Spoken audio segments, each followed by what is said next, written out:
Welcome to EPG Pathshala. I am Dr. Mrinmoy Pramanik. I teach comparative Indian language and literature at the University of Calcutta. Today we'll discuss translation and independent India, the broader unit, and module on publishers and translation. There is very much intrinsic relation between the publishers and the work of translation. Whole politics of publishing participates in the process of building translational culture. By translational culture, I mean formation of canon, building readership, formation of the category of best literature or best books, formation of Indian literature or world literature in a particular literary system. It is also politics of publication decides what will be the role of translation into a particular system and how translation will be received by the readers.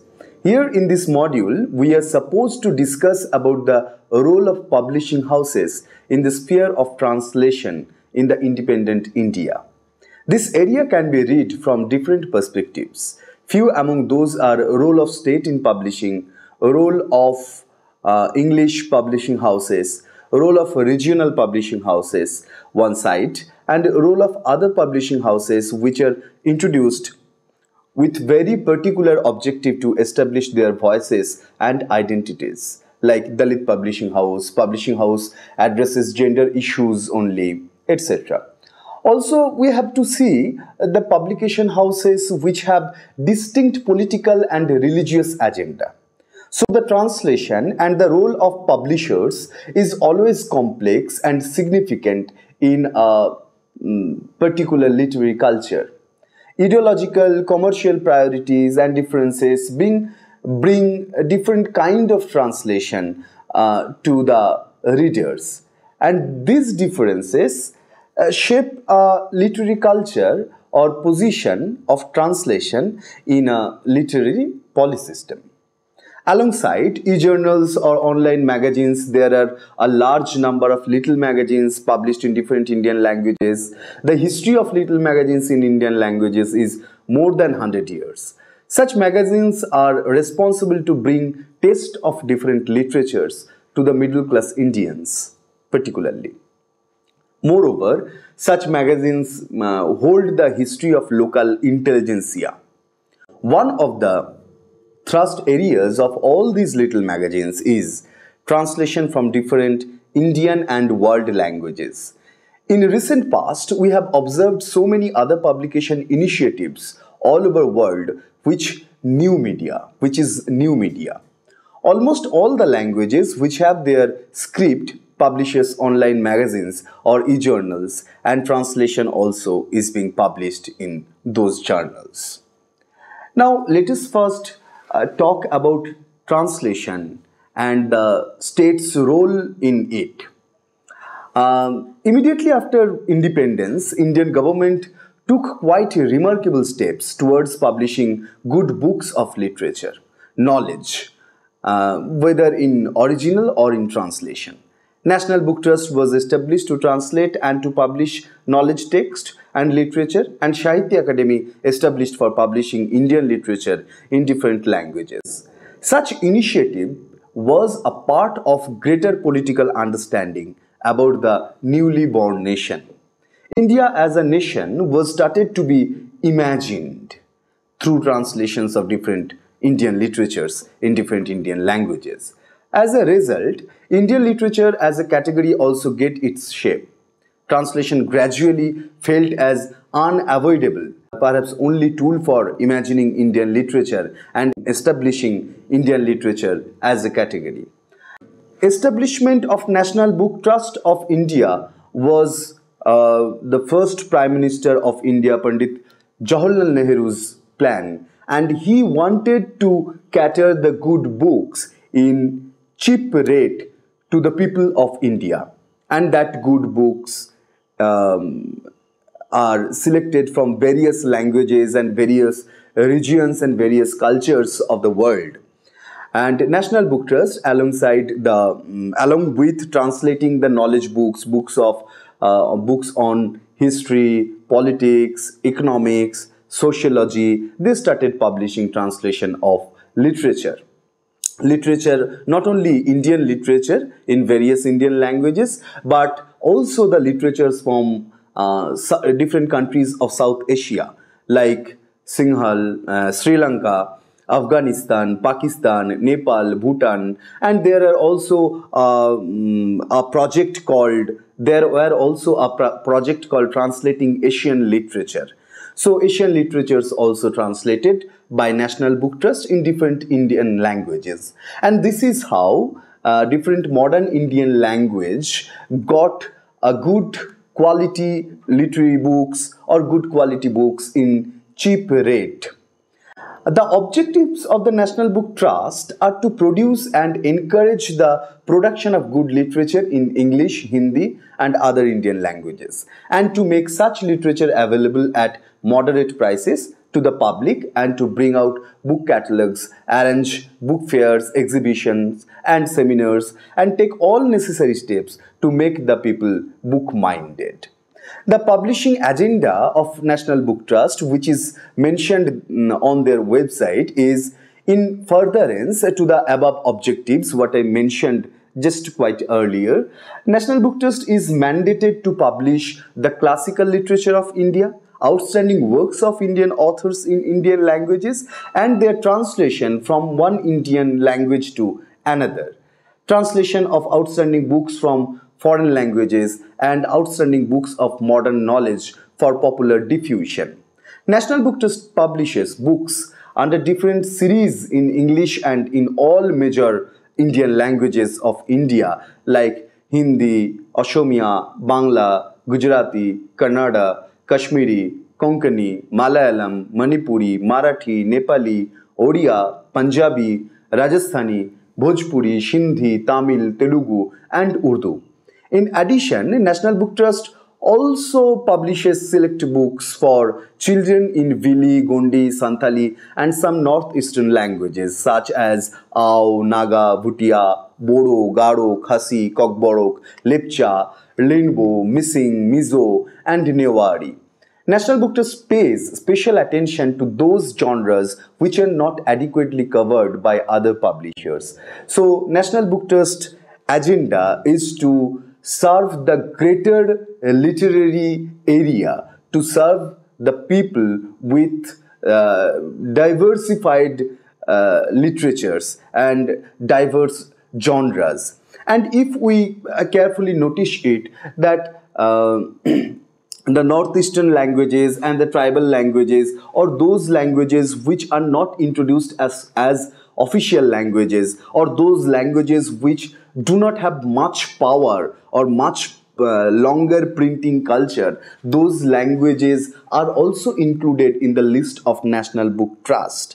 And this is how we get a diverse field of Indian literature which are not common from the other publication houses. And this initiative helps us to understand Indian literature in more adequate way.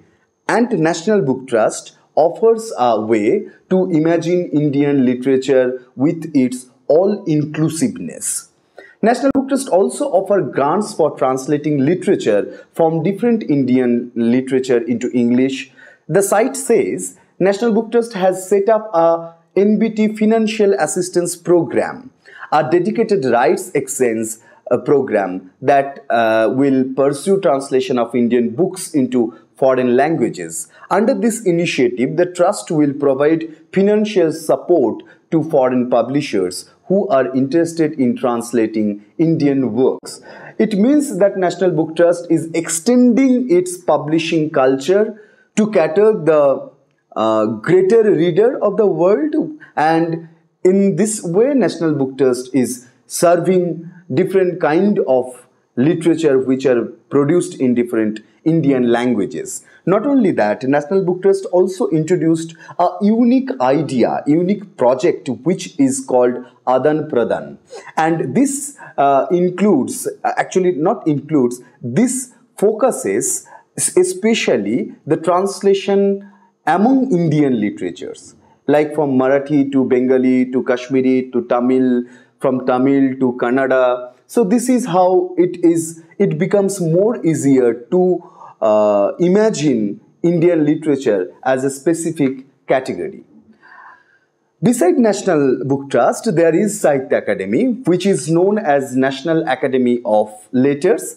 Sahitya Akademi also publishes Indian literature, but it publishes history of Indian literature and criticism and theory of literature also, along with translating literary text. Beside the publication of the books, it publishes two journals. One is Indian literature in English, and the other one is Samakalin Bharatiya Sahitya in Hindi.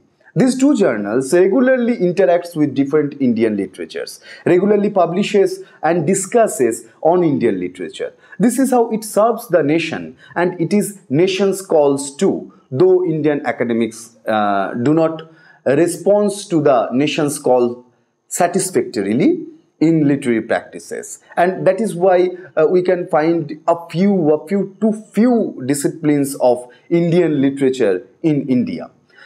Sahitya Akademi is the National Academy of Letters of India, as I mentioned, and it believes famous saying of Dr. Sarvepalli Radhakrishnan, who told once, "Indian literature is one, though written in many languages." About the objective of the Academy, it writes, "It is an organization committed for promoting Indian literature throughout the world, and it recognizes 24 Indian languages, including English, for publishing its books." For your convenience, now let us talk about society, publisher and translation. If we see the history of publishing, especially in case of translation, we can find that there is very symbiotic kind of relation between publisher and the work of translation. And the later half of 20th century, especially 1990s and 1980s, 1990s, and the last decade of this century actually made us to observe different kind of publishing houses which believe in different ideology. And it is not only about the economic or commercial purpose, but publishing appeared as a service, appeared as catering a good literature to the people for the greater interest. One among those kind of publishing houses is Katha. Katha, translating stories, transforming lives. It is their motto. It is their tagline, that translating stories and transforming lives. From this tagline, we can understand that what is the objective of Katha, what kind of publication, what kind of books are published from Katha. And we also can understand that this is not only for mere business, but it is for the greater interest of the communities of Indian people. Katha, a non-profit organization working with and in story and storytelling for 22 years now, has more than 300 published titles, including quality translators of fiction for adults and children, 21 Indian languages in the voices of over 600 writers and translators. On the other end of the creative spectrum is Katha publishing program that bolsters the reading initiative by producing books that create space for culturally distinctive literature and celebrate the glorious polyphonous multiplicity that is India. With every carefully chosen and published title, quality has been the single major idea and drives Katha. We have constantly reinvented ourselves to stay focused on our mission, re-engineered our work to deliver the maximum impact. It is written in Katha's website. So from this note, from this objective and aim of the publishing house, we can understand that Katha wants to serve a good quality literature to the people of India, and it has a cause to serve the community. It promotes the identity, it promotes the idea of the downtrodden people, promotes the idea of subaltern, promotes the voices of those languages and those literatures which are not at all canonical and which has to fight a lot to come under limelight. And this is how Katha served the polyphonic voices of Indian literature. If we remember the famous comment of a renowned comparatist Guru Bhagat Singh, he said that Indian literature is differential multilogue. There are differences, there are autonomy in Indian literature, and there are uniqueness in Indian literature, but somehow there is an understanding of oneness, of one identity, that is Indian. But Indian literature serves the interest of different communities, languages, culture, and religions. So we can find Katha's objective to promote the polyphonic voice of Indian literature, which help us to imagine inclusive Indian literature, what is commented by our renowned comparatist Guru Bhagat Singh also.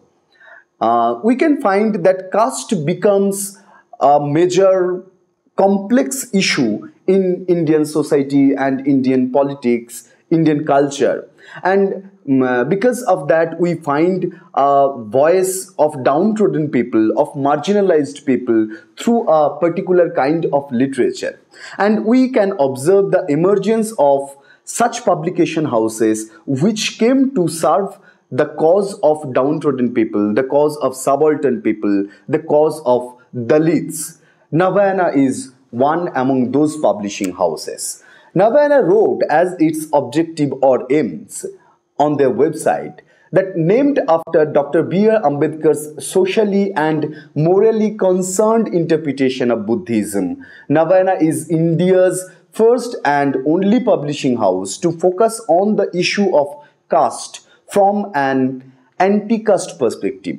Since 2009, Navayana decided to broad base its publishing program, for the struggle against caste cannot happen in isolation from other struggles for justice and equality. So Navayana wants to see the caste movement not in isolation but within the policy system of Indian literature, culture, society and politics. And to serve this purpose, based on this ideology, they have been publishing different kinds of Dalit literature, either in originally written in English or in translated into English. Through their publication houses, they have been publishing and catering such kind of literature to the greater readers society of India. And this is how they try to build a consciousness among Indian readers, and this is how they also contribute to the polyphony of Indian literature. We can, like caste-based publication house, we can find gender a crucial issue all over the world in human civilization and in India too. So we can find gender-based translation houses also, and Zuban, Stri, Samya, Kali for women, all these publication houses are such kind of publication houses. In 1984, Urvashi Butalia and Ritu Menon set up India's first feminist publishing house, Kali for Women. Over the next 2 decades, Kali established its name as the preeminent publisher of women's writing and writing on feminism and gender in South Asia, not only in India. Kali's list consists of their distinct areas: academic and general books, fiction books and small pamphlets and booklets, and featured such prominent authors and activists as Vandana Shiva, Uma Chakravarti, Veena Majumdar, Radha Kumar and many others. After nearly 2 decades of publishing and being trailblazers in creating a market for women, the 2 founders of Kali decided to set up their independent imprints. In 2004, Zuban was formed, headed by Urvashi. Several of the staff joined her and have remained a key part of the Zuban team since then, including senior editor Preeti Gill, Satish Sharma, and accounts manager and receptionist Elsie Paul.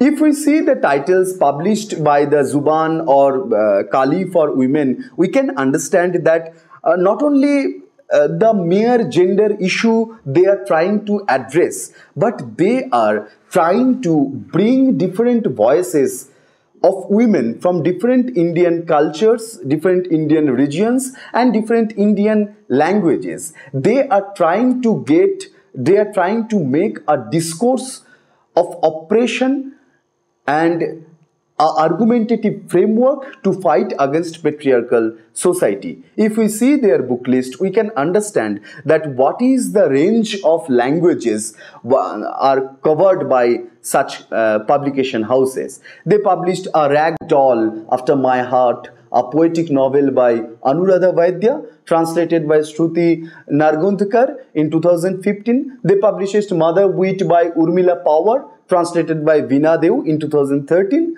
They published The Hour Past Midnight by Salma and translated by Lakshmi Hamstrom.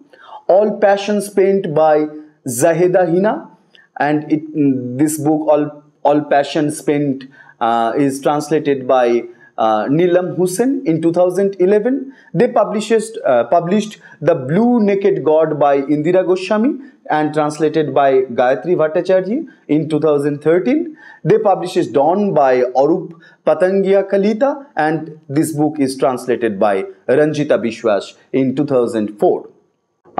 There is two more publication houses in this category, what are Stree and Samya.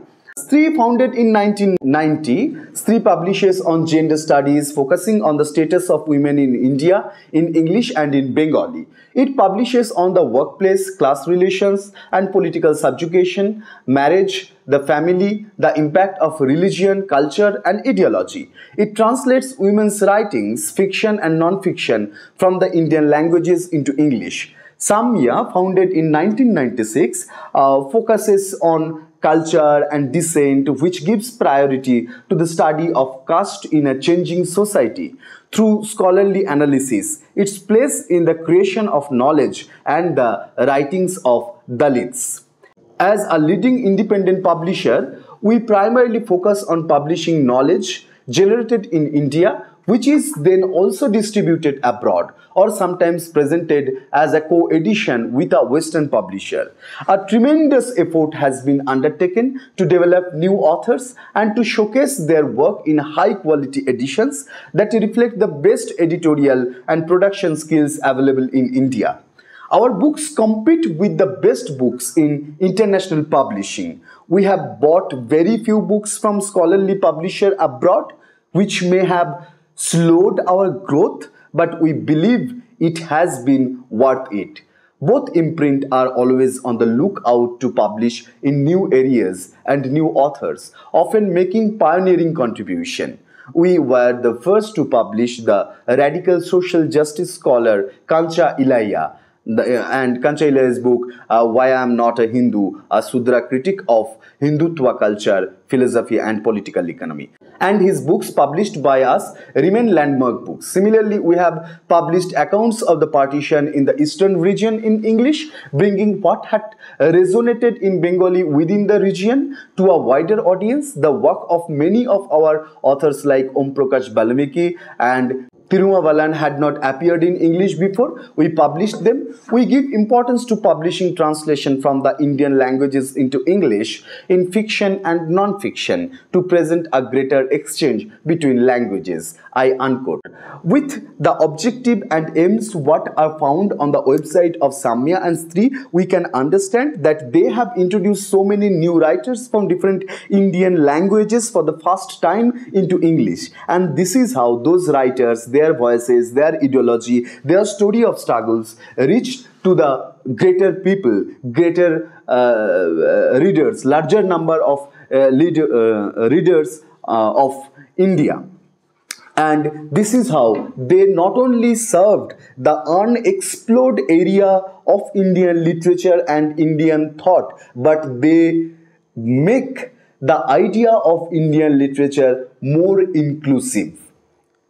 Now let us talk about the role of English in translation and publishing and the politics of publishing. English is lingua franca, as we all know, even for wide circulation of literature, particularly in the country like India. It is almost impossible to communicate with the greater audiences of Indian literature without having access to the English. Thus, English holds power and a role of lead the directions of Indian literature. And you know, a bigger market is also open for the books published in English. But Indian regional publishing houses also have a greater readership in their own languages, which no way less than English. But as there is almost no communication among Indian languages without the help of English, any regional literature or good books first preferred to be translated into English. There are very few Indian language pairs are available where we can find language experts for translating directly from one Indian language to another.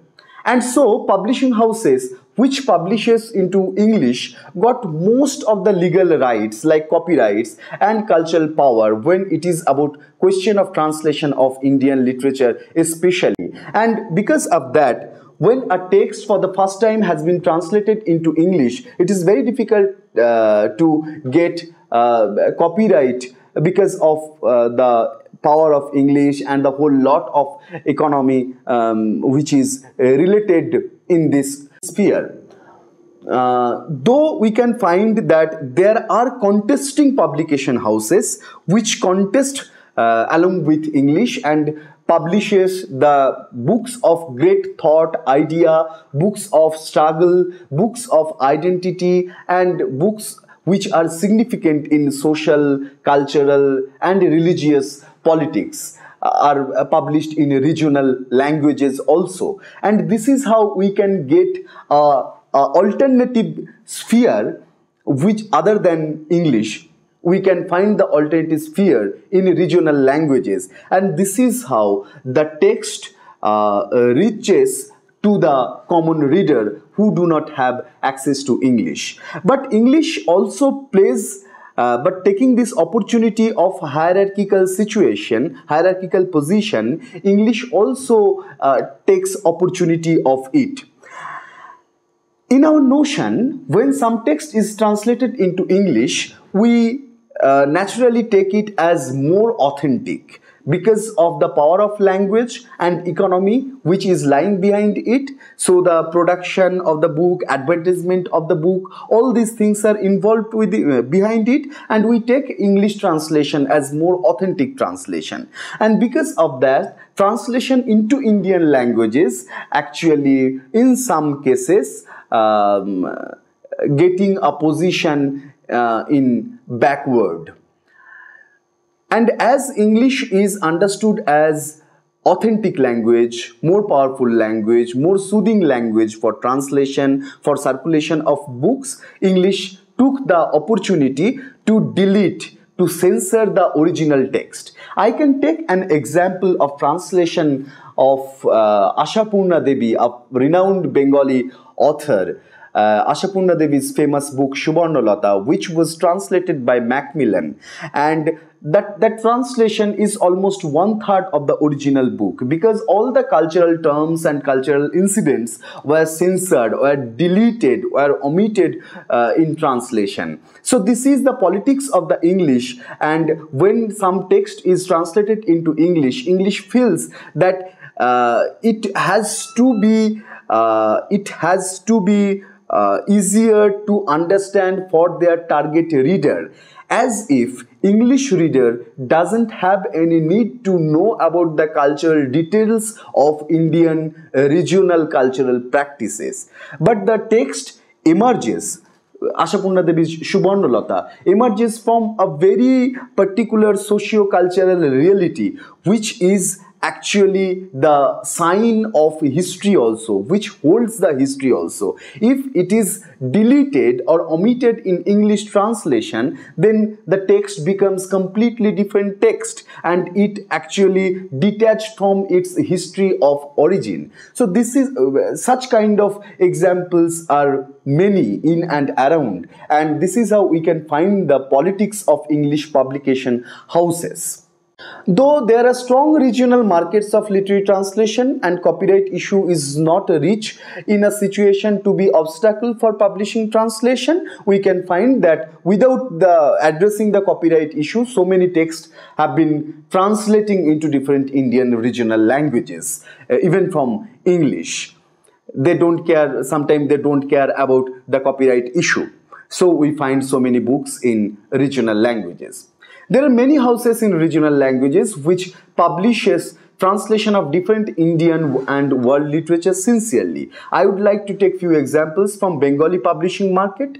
There are Radical Books, Des Publishing House, Pratibhash, Bhasha Bandhan, Ananda Publishers, Papyrus, and many more who publishes a translation of different literatures into Bengali. Translation of Indian literature also gets its space in regional languages through established literary magazines, for example, Hans in Hindi, Matrubhumi in Malayalam, etc.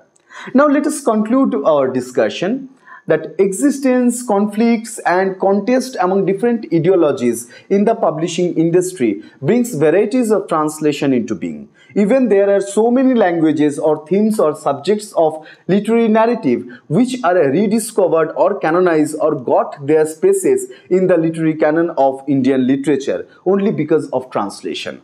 Here in our discussion, we have found so many publishing houses which are established to promote their own ideologies, to raise their voices of the downtrodden, poor, oppressed or the subalterns in Indian society. It is only the politics of the publication society which bridges the gaps among the various literary points which exist in Indian literary context. This whole narrative of translation and publishing in post-independent India brings polyphonic voices in the sphere of Indian literature. Many communities, many languages, many themes, many voices, many resistances got their base stronger, or those can be historicized only because of translation, and publishers have most crucial roles to play within it. Publishing industry in last few decades also observed its emergence as a medium to serve greater social responsibilities. Publishing houses like Katha, Navayana, Sri, Juban appeared to explore the unexplored voices of the history. In these last 2 decades, we also got literature of different taste, knowledge and world of thought, the publication of the houses. It is understood that many dedicated minds are involved with these projects who want to serve the society, literature and people's causes. In other side, a publication of translation in new media also gradually extended the horizons of world literature in Indian languages and likewise Indian literature in any particular Indian language. New areas of the world are discovered every day with the translations practices in the web, e-magazines reacts to promptly towards any of the phenomena, incident and problems that literature becomes richer, and readers of particular language also can get chance to extend their reading culture. Iraq war, Afghanistan war, war in Syria, war between Israel and Palestine got a reaction of the humanity from different parts of the world. One of those reactions was through literature. Translation book took place to send the message of the people, message of anti-war conviction, narrative of the people's lives, and existence and tensions from language of the victims to the language of the sympathizers, protesters, and to those who merely want to know the realities. In this regard, I would like to mention about few Bengali literary magazines and web giants who engaged themselves in this event of humanity. Kavi Shammelan, Kavita Pratimashe, Bhasha Bandhan, Nandan took part in this process. As a result, people attached with the ethos of greater humanity across the boundaries. And new areas of literature from South Asian languages and the languages of the Middle East started to be received widely. Middle East and many languages of South Asia are such to the literary canon that those languages were being stopped receiving after a particular time. Literature of the Middle East were only known by the Arabian Nights, writing of poetry of Omar Khayyam, Hafiz, and few more. But through such kind of translation, a new horizon have been discovered, and people of those areas also have been discovered in literary canon, in literary practices. There are so many web giants in different Indian languages which publish translation regularly. For example, I took the name of Ichamoti, a Bengali web giant, which is web giant for the children and regularly translate fairy tales from different countries of the world and abridged versions of the great epics of the world. There are Ritobak, Kalimati, Ochena Jatri, and many more other web giants who sincerely publishes literature of unexplored area of the world. This culture of translation in web giants as breaks all the convention of popular and established way of publishing. In the same way, it brings a wide range of translated world in front of the readers. This is how changing pattern of publishing and nature and role of the publishers bring different kind of translation without thinking the market of the translated text. Different ideologies also worked behind such practices. Translation gets to be linked, to be related, to be intrinsic with different aspects of the societies, and also translation in the perspective of the publishing, also a product of differences, resistances, and ideologies already existing within the people in different societies. Thank you.